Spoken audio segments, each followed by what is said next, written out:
다니엘서 5장은 이 바벨론의 몰락에 관한 이야기입니다. 쉽게 말해 바벨론이 망하는 이야기입니다.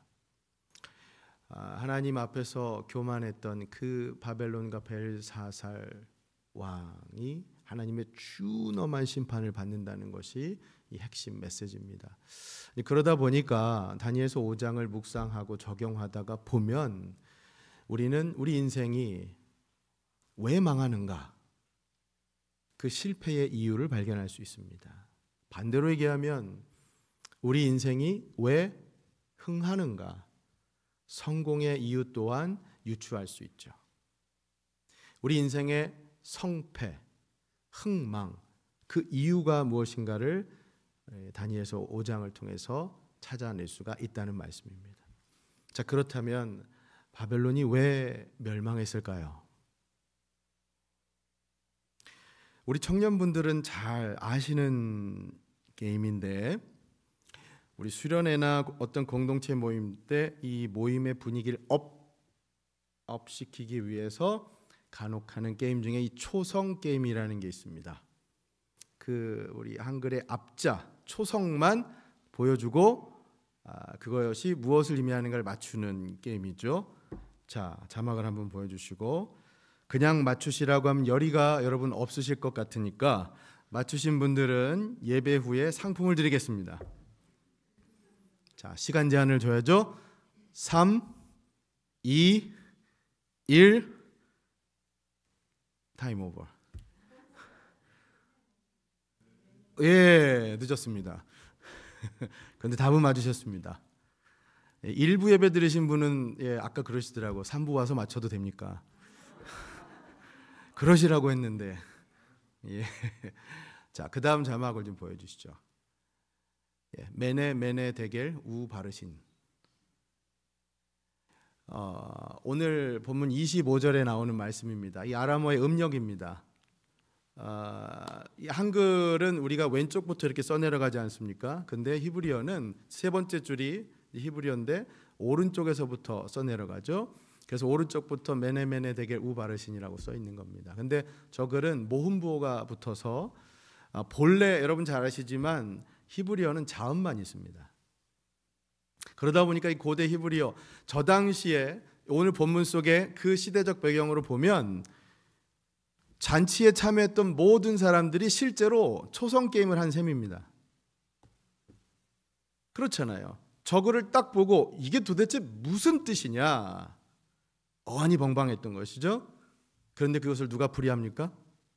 다니엘이 풀이하는 것이죠. 메네는 숫자를 세다, 계산이 끝났다는 얘기예요. 메네 반복한 거니까 그만큼 강조한다는 의미죠. 데겔은 무슨 뜻이냐면 이제 무게를 잰다는 얘기예요. 모자른다. 그리고 우 바르신, 우는 이게 접속사입니다. and. 그 바르신이라고 하는 거는 나누다, 나누어서 버려진다. 영어로 이해하시면 기억하시면 훨씬 편합니다, 여러분.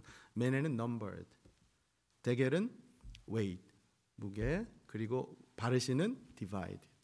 그러니까 결국 종합하면 뭡니까? 하나님께서 세 보시니까 부족하고 달아 보시니까 이게 모자르고, 그래서 결국 나뉘어서 버려버린다. 바벨론에 대한 심판의 메시지로 주신 말씀입니다. 그러니 여러분, 우리 인생의 이 성패, 흥망, 그것이 어디에 달려 있느냐? 그 근본적인 이유가 무엇이냐? 그것은 바로 하나님께서 우리 인생을 달아보신다는 겁니다. 하나님의 저울이죠. 하나님께서 달아보시고 심판하신다는 것, 이게 바로 오늘 본문의 핵심 교훈입니다.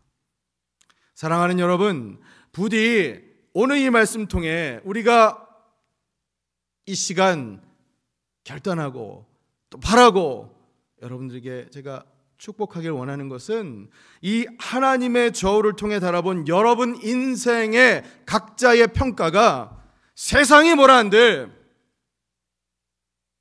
그 평가와 상관없이 하나님께서 보시기에는 흡족할 수 있기를, 하나님의 그 기준에는 다 무사 통과하실 수 있기를 예수님의 이름으로 간절히 축원합니다. 아멘. 오늘은 바로 이 주제를 여러분과 나눠보려고 합니다. 크게 두 가지 교훈을 나눠보겠습니다. 바벨론의 멸망을 통해 얻을 수 있는 교훈 첫 번째, 한번 따라해 주시죠. 하룻밤이다. 방심하지 마라. 오늘은 조금 더 도전적인 제목으로 좀 잡았습니다. 기억하시기는 쉬우실 거예요. 자, 이게 무슨 뜻인가? 어떤 상황에서 일이 일어난 것인가? 1절 말씀을 통해서 확인해 보죠. 아까 우리 읽지 않았지만 자, 확인해 봅니다. 1절 시작. 벨사살 왕이 그의 귀족 1000명을 위하여 큰 잔치를 베풀고 그 1000명 앞에서 술을 마시니라. 아멘. 여기 벨사살 왕이 나오는데요. 22절 가보면 이 벨사살이 느부갓네살의 아들이라고 되어 있어요. 여기 아들이 꼭 그 사람의 아들이라고 생각하실 필요는 없습니다. 이게 유대식 표현으로 아들이라고 하는 건 이제 자손, 후손 다 같은 맥락으로 이해를 하시면 돼요.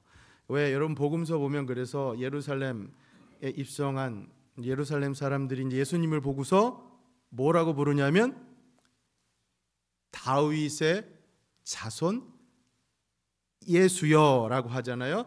그때 다윗의 자손을 영어 성경으로 보면 뭐라고 돼 있냐면 Son of David이라고 돼 있습니다. 그러니까 자손, 아들, 이 후손 이게 다 일맥상통하는 얘기죠. 그러니까 벨사살은 느부갓네살의 아들이든 아니면 그 뒤를 이었던 후손이든 사위든 정확하게 이게 역사상으로는 여러 가지 또 디베이트 되고 있는 부분이 있거든요. 여하튼 느부갓네살 뒤에 왕위에 오른 이 벨사살이 무슨 일을 했느냐? 1절 이후 2절 말씀부터 간단히 요약을 해드리면 큰 대연회를 오늘날 얘기하면 호화로운 파티를 여는 거야. 그 큰 잔치에서 그런데 큰 실수를 범하죠. 어떤 실수를 범하느냐? 1000명이나 되는 왕족 귀족들 다 모아서 저 흥청망청 정말 파티를 하는 그 중에 뭐라고 명령하느냐? 바벨론이 예루살렘을 침공하면서 약탈해온 그 성전에서의 모든 집기 그릇에다가 그걸 다 갖고 와라 해서 거기다가 음식을 담고 술을 부어서 마실 것을 명령합니다. 그냥 일반 그릇에다가 먹고 마셔도 될 것을 거룩한 그릇에다가 먹으라고 명령한 것은 이건 다분히 하나님을 무시하고 모욕하려는 의도였던 거죠. 자, 그때 하나님께서 놀라운 일을 벌이시죠. 이적 어떤 일입니까? 한 손가락이 나타나서 벽에 글씨를 써내려가죠.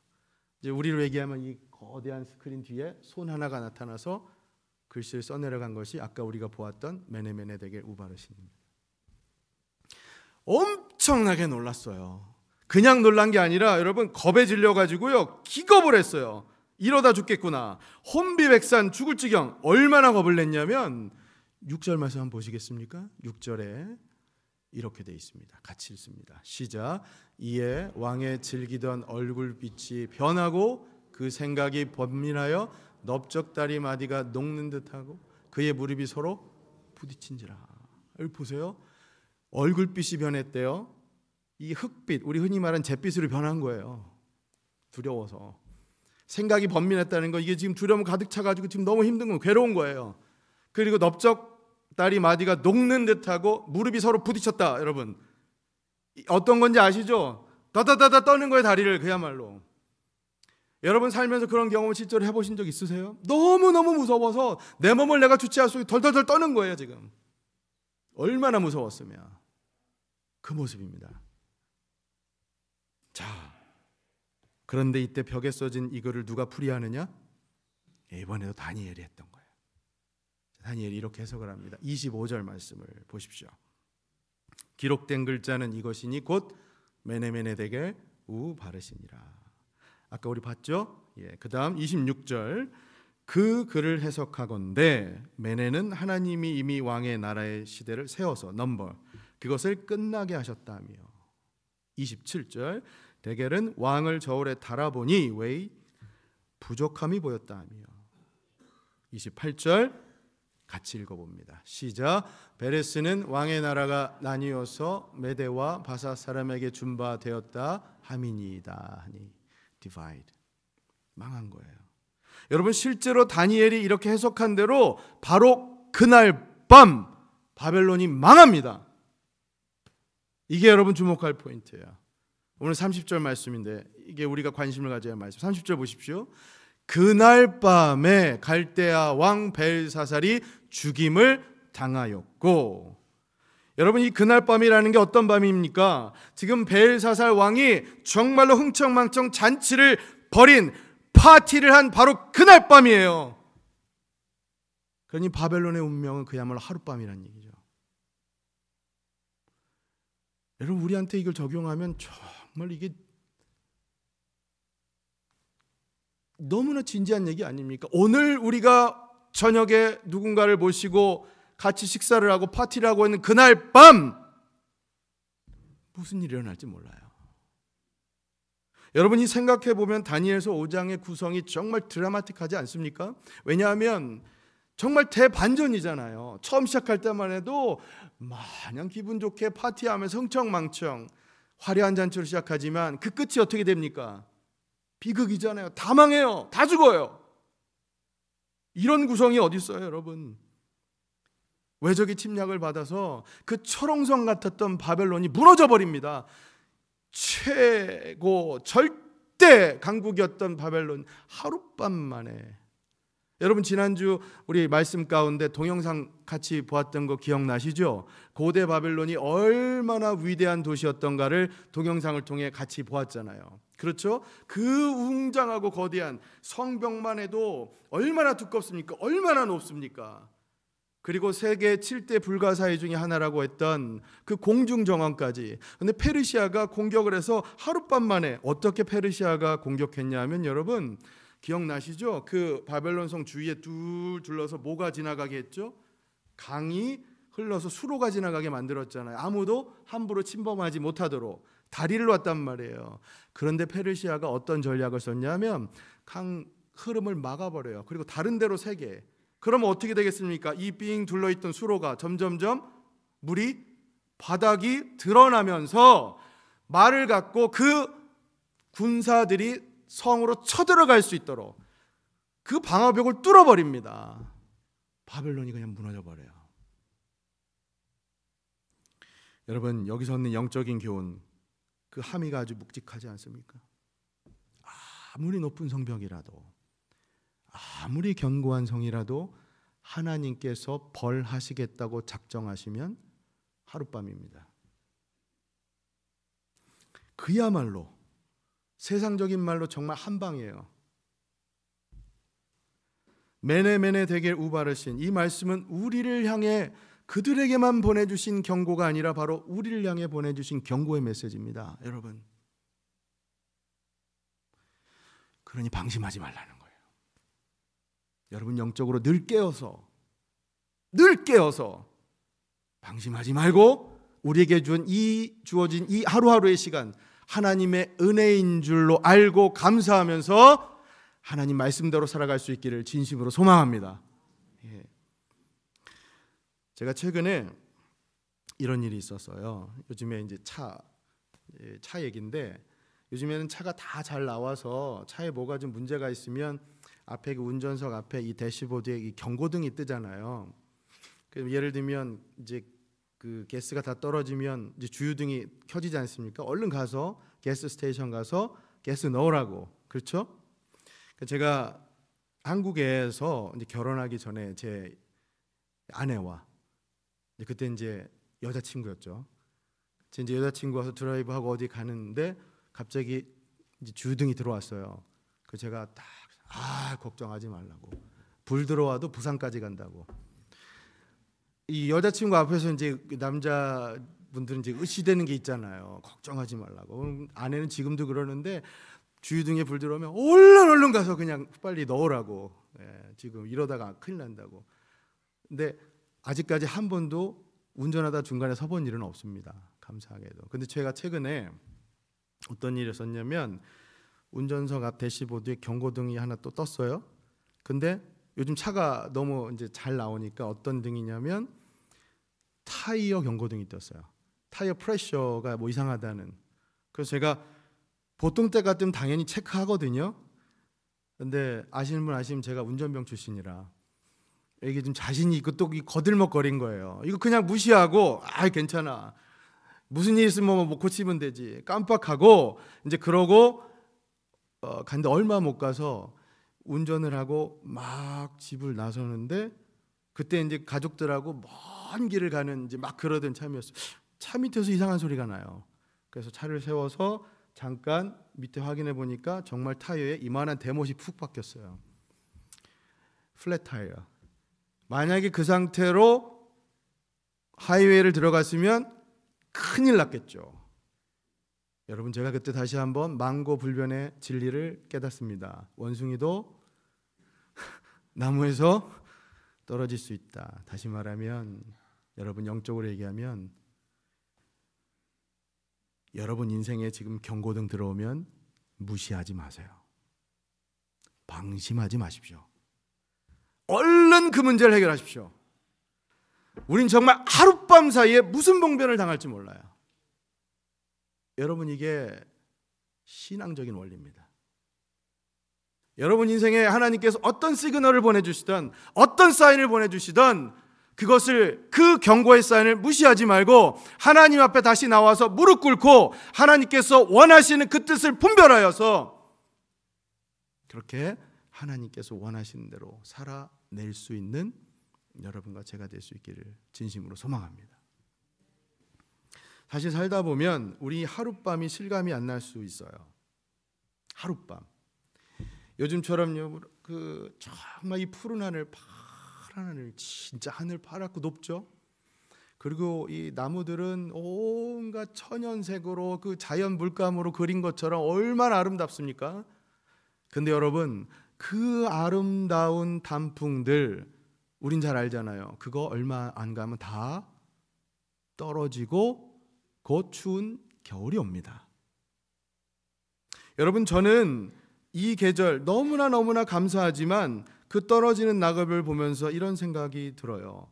한여름 그렇게 푸르고 정말 울창하고 무성했던 나뭇잎들이 어느새 낙엽으로 떨어지는 것처럼 우리 인생 모든 것이 다 그렇지 않습니까? 낡아지지 않습니까? 우리 어르신들 철감하시잖아요. 젊디 젊었을 때 곱디고 왔던 그 여러분 얼굴 피부가 연세 드시면 어느새 검버섯이 생기고, 우리 인생 다 그렇게 낡아지지 않습니까?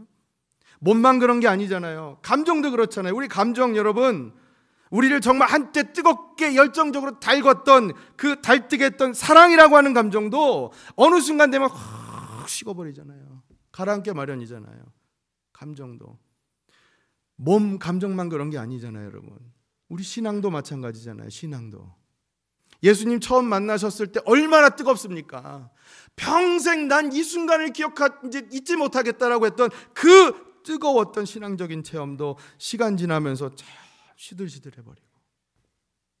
여러분, 그게 돌아보면 우리 인생이잖아요. 그러니 여러분, 하나님 지금 그걸 경고하시는 겁니다. 하룻밤이라고요. 하룻밤 사이에 이렇게 된다는 겁니다. 그러니 방심하지 말라는 거예요. 주마등처럼 우리가 살아왔던 인생 70년, 80년, 여러분 어르신들 파노라마처럼 다 지나가도 정말 잠깐 하룻밤이잖아요. 돌아보시면. 그러니 한순간 한순간 방심하지 말고 깨어 하나님께서 원하시는 모습으로 살아가라는 겁니다. 믿습니까? 예. 그 잠언 27장 1절에 이런 말씀이 있어요. 우리 같이 한번 읽어보겠습니다. 잠언 27장 1절 시작. 너는 내일 일을 자랑하지 말라. 하루 동안에 무슨 일이 일어날는지 내가 알 수 없음이니라. 아멘.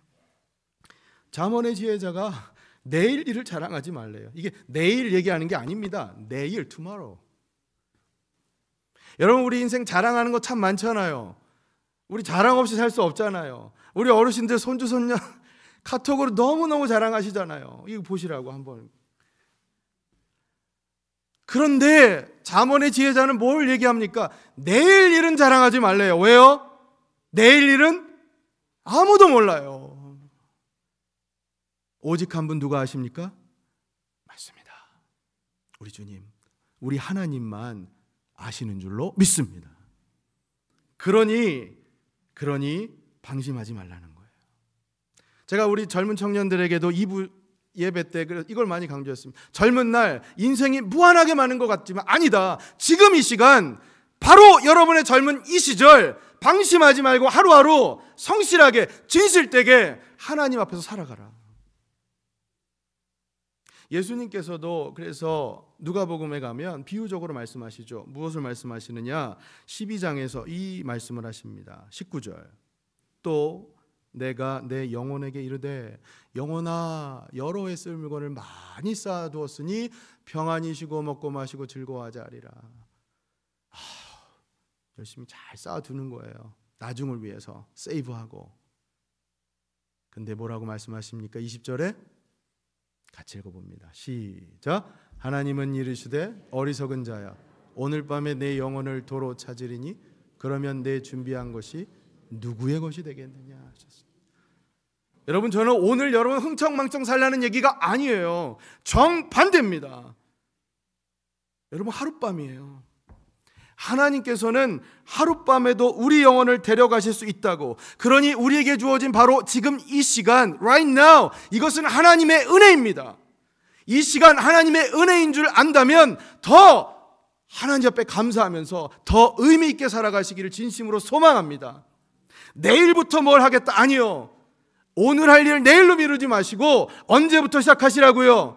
오늘부터 하나님 말씀대로 살아가는 거 오늘부터, 예수님의 신실한 제자로 살아가는 거 오늘부터, 부디 여러분과 저는 오늘부터 그렇게 하나님 보시기에 흡족하게 하나님 말씀대로 살아갈 수 있기를 예수님의 이름으로 간절히 축원합니다. 아멘. 그렇습니다. 이 바벨론의 멸망을 통해서 우리가 얻을 수 있는 교훈은 그래서 한순간 하룻밤이라는 거예요. 방심하지 말라. 자, 두 번째 교훈입니다. 두 번째는, 자, 이번에 한번 따라해 주세요. 하나님 달아보신다. 교만하지 마라. 네, 이것도 도전적인 제목일 수 있는데 기억하시기는 더 편하실 거예요. 그렇죠? 달아보신다. 무게. 여러분 혹시 비행기로 여행하시면서 그 가방이 캐리어의 그 무게, 그거를 좀 신경 쓰시면서 그 안에 물건을 막 넣었다 뺐다 하면서 그 무게 맞추려고 이렇게 하셨던 경험 다 있으시죠? 예. 왜 그 일을 합니까? 자칫 그 무게를 초과하면 더 내야 되니까, 비용을 더 내야 되니까 그 무게에 그냥 우리가 어떻게 해야 돼 그냥 신경 써가면서 무게 맞추려고 막 했던 거. 사실인지 모르지만 모든 여성은 누구나 저울 앞에 서면 가슴이 콩탕콩탕 뛴다고 하더군요.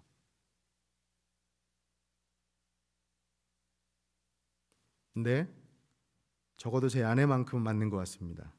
제 아내가 저기 있는데 제가 그래도 담대하게 얘기하겠습니다. 어제 지나가는 말로 제가 몸무게가 어떻게 되냐고 하니까 끝까지 안 가르쳐 주더라고요. 근데 여러분, 우린 누구나 남자나 여자나 할 것 없이 하나님의 저울 위에 서야 할 때가 있습니다. 그죠? 그때 하나님께서 그 당신이 정하신 기준을 우리가 넘어서야 하는데, 그 하나님 저울 앞에 선다면 우리 중 누구도 이 가슴이요 두근두근 떨리지 않을 사람이 없어요. 저부터 돼요.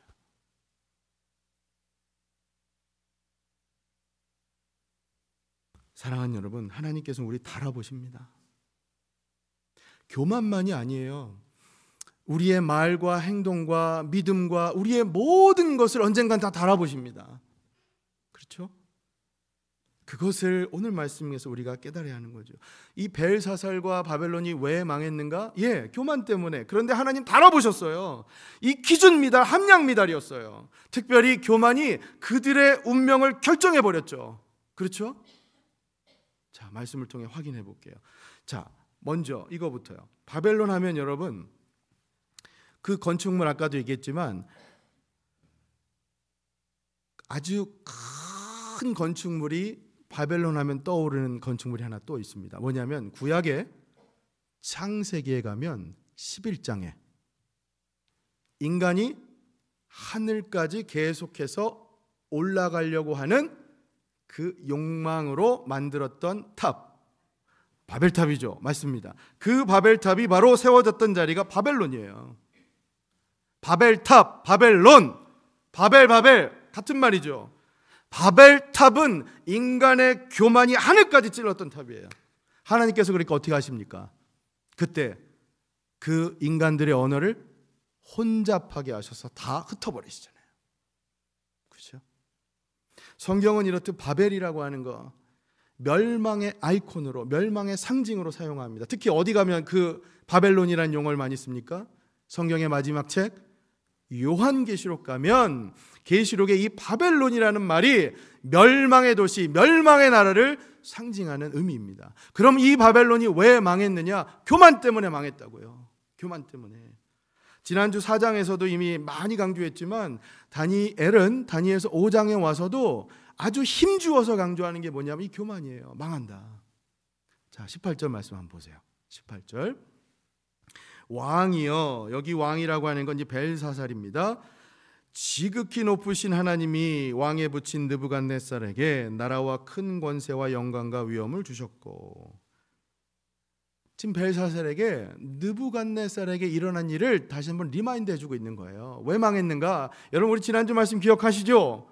느부갓네살이 왜 망했습니까? 하나님께서는 교만한 느부갓네살도 겸손하게 만드신다라는 주제를 나눴지 않습니까? 교만이었어요.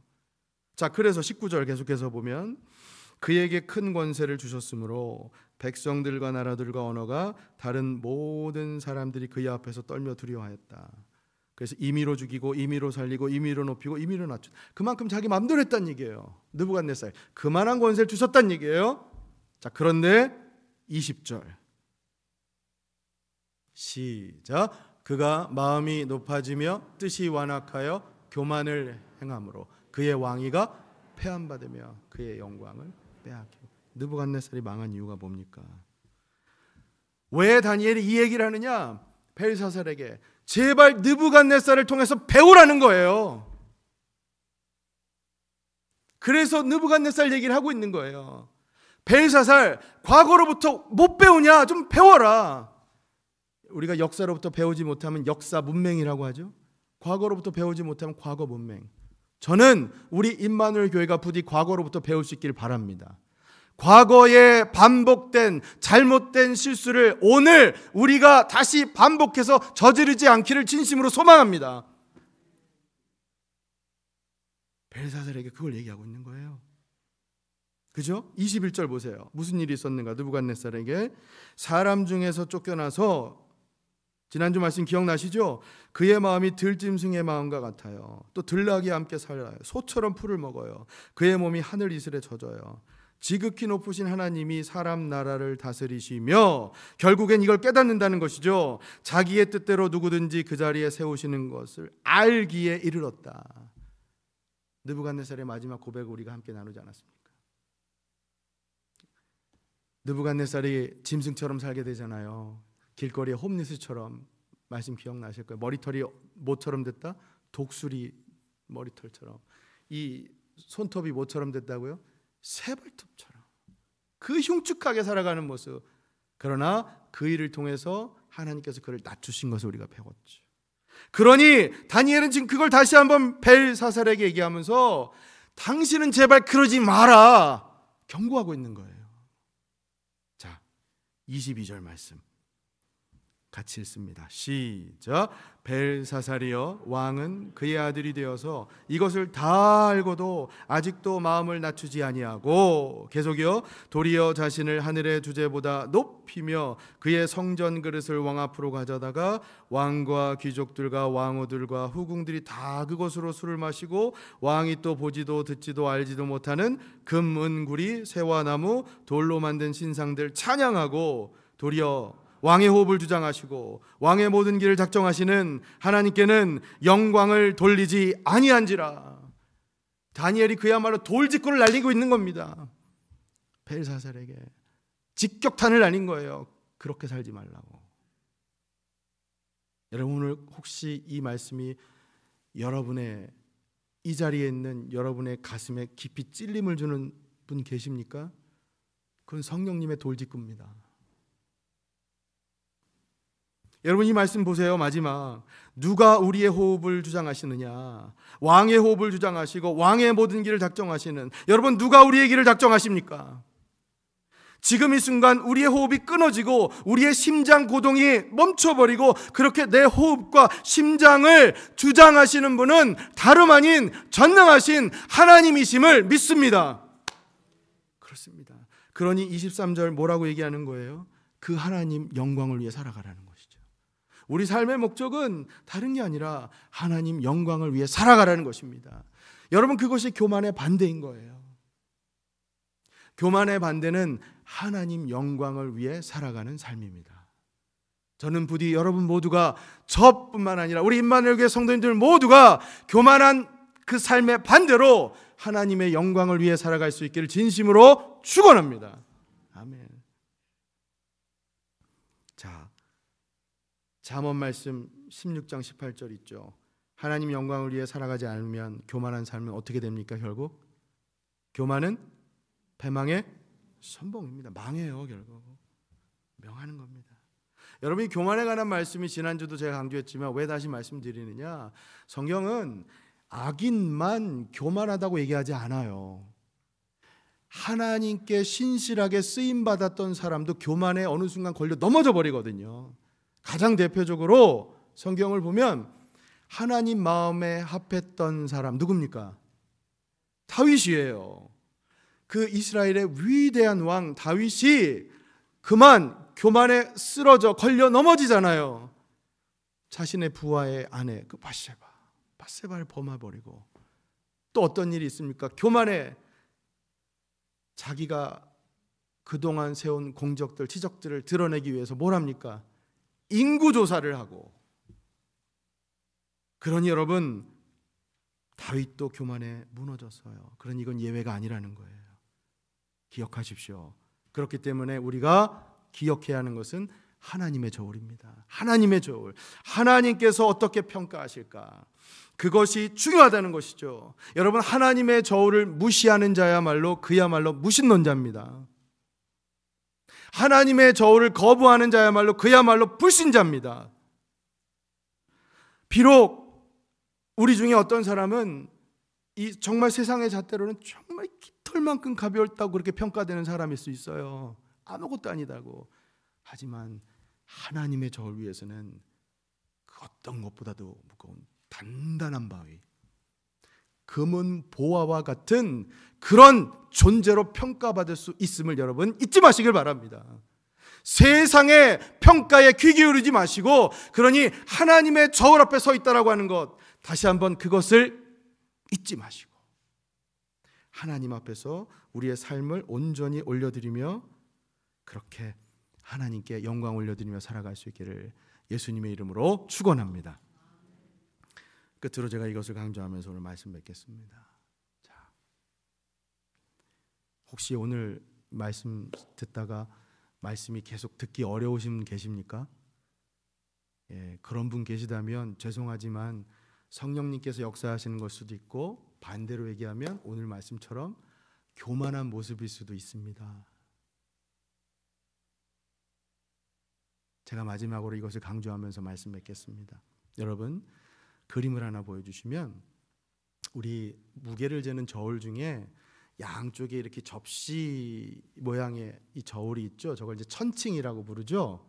그렇죠? 여러분, 이 천칭의 원리가 뭡니까? 한쪽 접시에 뭔가를 계속 넣으면 넣을수록 무게가 그쪽으로 가라앉고, 그러니 균형을 맞추기 위해서는 다른 쪽에도 무언가를 계속해서 올려놓아야만 밸런스가 맞는 거잖아요. 그렇죠? 이게 천칭입니다.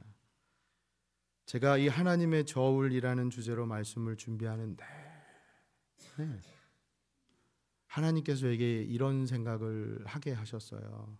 그렇다면 내가 그 하나님의 저울에 섰을 때 그 기준에 통과될 수 있을까? 여러분 어떻습니까? 만약 지금 여러분의 입술이, 여러분의 말과 행동이, 여러분의 신앙이 그 저울에 올려졌을 때 함량 미달일까요? 아니면 중량 초과일까요? 저는 아무리 생각해봐도요, 제가 아무리 발버둥 쳐도 제 자신이요 하나님의 그 엄중한 기준에 균형을 맞출 방법이 없을 것 같아요. 그런데 그렇기 때문에 아무리 생각해봐도 하나님 앞 감사할 수밖에 없어요. 왜냐하면 하나님께서는 그 하나님의 기준에 맞춰서 하나님의 저울에 제가 균형을 맞출 방법, 하나님의 방법을 고안해 내셨거든요. 그 방법이 무엇입니까, 여러분? 누구를 통해서요? 예수 그리스도를 통해서. 놀이터 가면 있는 시소와 똑같잖아요. 지금 내 맞은편에 정말 무거운 어른이 앉아서 내가 아무리 발버둥 쳐도 꿈쩍도 안 해요. 이 시소는 나의 죄의 무게가 그만큼 무거운 거 아닙니까? 근데 예수님께서 나와 함께 계셔 주실 때, 예수님께서 나와 함께 앉아 주실 때 어느덧 그 저울은 균형을 맞추게 됩니다. 어느덧 하나님의 기준을 우리는 통과하게 되죠. 어느덧 우리는 예수님과 함께라면 하나님께서 원하시는 하나님의 그 심판을 아무렇지도 않게 통과할 수 있게 되는 존재가 된다는 것입니다. 사랑하는 여러분, 오늘 이 말씀은 우리로 하여금 다시금 예수 그리스도를 붙잡도록 이끄는 말씀입니다. 우리 예수님을 찾도록 하는 말씀이죠. 여러분, 우리 찬송가 가사 중에 그 크신 하나님의 사랑, 그 가사에 뭐라고 되어 있습니까? 제일 끝에 보면 그 사랑을 다 측량할 수 없다고요. 저는 그 말씀이 정말 맞는 것 같습니다. 우리의 죄의 무게가 아무리 무거워도요, 그 측량할 수 없는 하나님의 사랑 때문에 예수님께서 나와 함께 해주실 때 우리는 이 하나님께서 우리에게 주시는 이 시험, 그 저울을 통과하며 살아갈 수 있는 존재가 되는 것이죠. 여러분 그것을 믿습니까? 예, 말씀 믿습니다. 메네메네 데겔 우바르신, 이건 경고의 말씀이에요. 바벨론에게만 주시는 경고의 말씀이 아니라 오늘 우리에게도 똑같이 주시는 하나님의 알람입니다. 경고의 메시지예요. 그러나 그런 심판의 경고에도 불구하고 우리가 안심할 수 있는 것은 바로 예수님 때문에. 그 예수님 붙드십시오. 그 예수님 다시 한번 의지하십시오. 부디 이번 한 주도 우리의 죄의 무게, 그 죄값을 다 십자가에서 치르시고 성자의 귀한 몸 다 깨뜨리시고 우리를 위해 고귀한 보혈 흘려주신 예수님과 함께 예수님께서 주시는 그 은혜 가운데 감사하며 살아가는 여러분과 제가 될 수 있기를 예수님의 이름으로 축원합니다. 아멘. 우리 함께